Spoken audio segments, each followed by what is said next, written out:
GM কাদের যেখানে গণধুলাই সেখানে, অর্থাৎ গণধুলাইয়ের ভয়ে কিন্তু জিএম কাদের সাংবাদিক দম্পতি সাগর রুনি হত্যাকাণ্ডের বিচার কিন্তু এখনো পর্যন্ত এই সোয়াট বাহিনীর উপরে মার্কিনী সহযোগিতা আর কোন ধরনের সহযোগিতা থাকবে না। অর্থাৎ র্যাবের উপর স্যাংশন জারি হয়েছিল এবং অন্যান্য বাহিনীগুলো যারা গুম খুন নির্যাতন নিপীড়ন করছে তাদের উপরেও কিন্তু মার্কিন সরকার এক ধরনের স্যাংশন জারি করছে। এই যে সাগর রুনির আপনার হত্যাকাণ্ডের যে তদন্ত প্রতিবেদন সেটি 100 বারের বেশি পেছানো হয়েছে। কেন 100 বারের বেশি কেন পেছানো? তার মানে সাগর রুনি হত্যাকাণ্ডের সাথে এমন রাঘব বোয়াল জড়িত যাদেরকে যদি তাদের নামগুলো তদন্তে চলে আসে তাহলে তো সরকারের গদি টিকবে না। এই কারণে সাংবাদিক দম্পতি সাগর রুনি হত্যাকাণ্ডের বিচার কিন্তু এখনো পর্যন্ত হয়নি। এবং এই যে 600 মানুষকে গুম এবং খুনের অভিযোগ এনে আমেরিকা নিষেধাজ্ঞা দিল র্যাবের উপরে, এখনো পর্যন্ত নিরপেক্ষভাবে বিচার বিভাগে কোনো তদন্ত হয়েছে? তদন্ত হয়নি।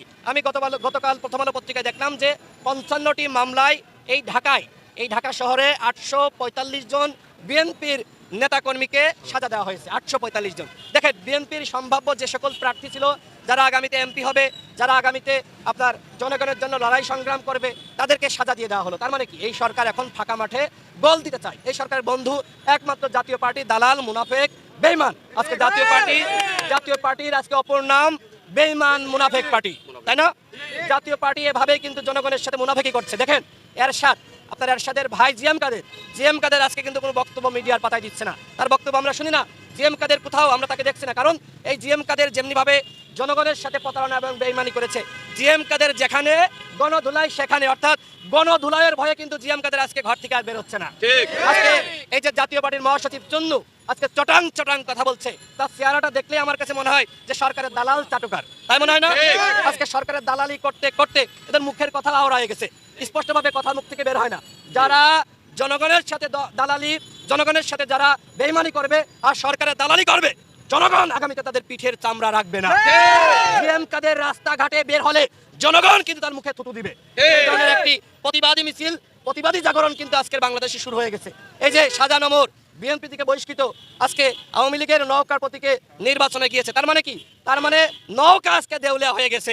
আজকে নৌকার জনগণের প্রতীক নাই, নৌকা আর আওয়ামী লীগের যারা তৃণমূলের নেতাকর্মী তাদেরও কিন্তু আজকে নৌকা তাদের প্রতীক না, কারণ নৌকা গেছে ফেরদৌসের হাতে, নৌকা গেছে সাকিব আল হাসানের হাতে। সাকিব আল হাসান নিজেই বলেছে সে রাজনীতি বোঝে না, সে প্রাথমিকের ছাত্র। আরে ভাই, তুমি প্রাথমিকের ছাত্র, তুমি বিশ্বসেরা ক্রিকেটার, অলরাউন্ডার, তুমি তো ওই যে মাঠে খেলো, কোনো আপত্তি নাই, কিন্তু তুমি এই যে রাজনীতির মাঠে খেলতে আসলা, এদের সরকার গুম করছে, নির্যাতন করছে, নিপীড়ন করছে, এর দায় কি তুমি নিবা? এর দায় তুমি নিবা না। আজকে দেখেন, সাকিব আল হাসান বলেন, মাশরাফি বলেন, তাদেরকে আমরা সম্মান করি, কিন্তু স্বৈরাচারের দোসর যারাই হবে তাদেরকে সম্মান করা যায় না। জনগণ এই সাকিব আল হাসান, ফেরদৌস, মাশরাফিকে তাদেরকে বর্জন করেছে। জনগণ আগামী 7ই জানুয়ারি ভোট কেন্দ্রে যাবে না। গণ অধিকার পরিষদের পক্ষ থেকে আমরা আগামী 7ই জানুয়ারি আমরা ঘোষণা দিয়েছি, প্রত্যেকটা পাড়া মহল্লায় আমরা গণ প্রতিরোধ গড়ে তুলব এবং আমরা ভোট কেন্দ্রে যাব না। আমরা জনগণের প্রতি আহ্বান জানাবো, আগামী 7ই জানুয়ারি আপনারা কেউ ভোট কেন্দ্রে যাবেন না। আমরা যেহেতু রাজপথে রক্ত দিচ্ছি, সংগ্রাম করছি, আমেরিকার উপরে বাংলাদেশের মানুষ অনেকটা চেয়ে রয়েছে যে আমেরিকা কি করে, তাই না? আমেরিকা এতদিন তারা সঠিক লাইনে ছিল, আমরা দৃঢ় বিশ্বাস করি আমেরিকা যথাসময়ে যথোপযুক্ত তারা পদক্ষেপ গ্রহণ করবে। ইতিমধ্যে আমাদের প্রধানমন্ত্রী কি দুর্ভিক্ষের গল্প শোনানো শুরু করেছিল? এতদিন বলেছিল উন্নয়ন আর উন্নয়ন, এত উন্নয়ন কোথায় রাখবো? আজকে দুর্ভিক্ষের গল্প শোনাচ্ছে।